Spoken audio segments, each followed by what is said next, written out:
Joe, do you think that this is a bit harsh given that there was no performance advantage? It still results in disqualification based on something that the team forgot to do, just listing their parts off. Yes, especially this is a part that's legal. I don't see why it can't be a monetary fine, something where you didn't get a performance advantage. This is a part that is essentially it's been there before. It's just, oh, we forgot to list it that is on the car. I can only imagine there's probably a huge checklist for all the cars and everybody and all the teams to remember.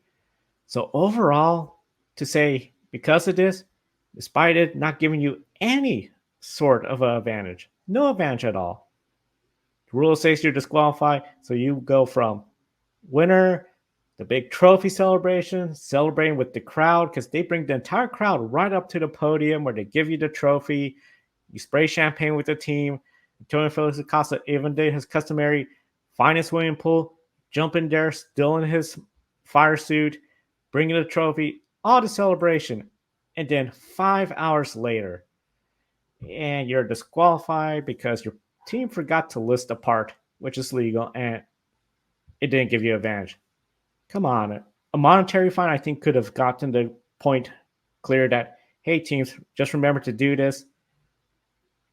It was way too harsh. And I think this is something FIA Formula E should review because we've talked about this before. We can understand, like in other series where, you might have a disqualification, but it's because they clearly had advantage. There was no advantage. 5 hours later, you get home.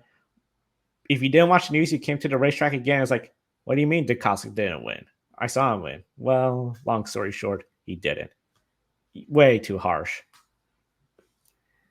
Yeah, I'll break the moderator's role here for just a second because I totally agree with you. I think that if it's something like this, then a monetary fine makes a lot more sense than taking a win away. I think, like you mentioned, Joe, a good point there for the fans of a track that actually saw the car cross the finish line first, and then they figure out that this is the reason why. It's not a part on the car, but gave a clear performance advantage. It's not an illegal move that the driver made on track. But that a penalty would take the win away. It seems very, very harsh to me. So hopefully hopefully Formula E and the FIA look into that and try to make amends for something like that if it happens again in the future. Because I think that the punishment certainly does not fit the crime here.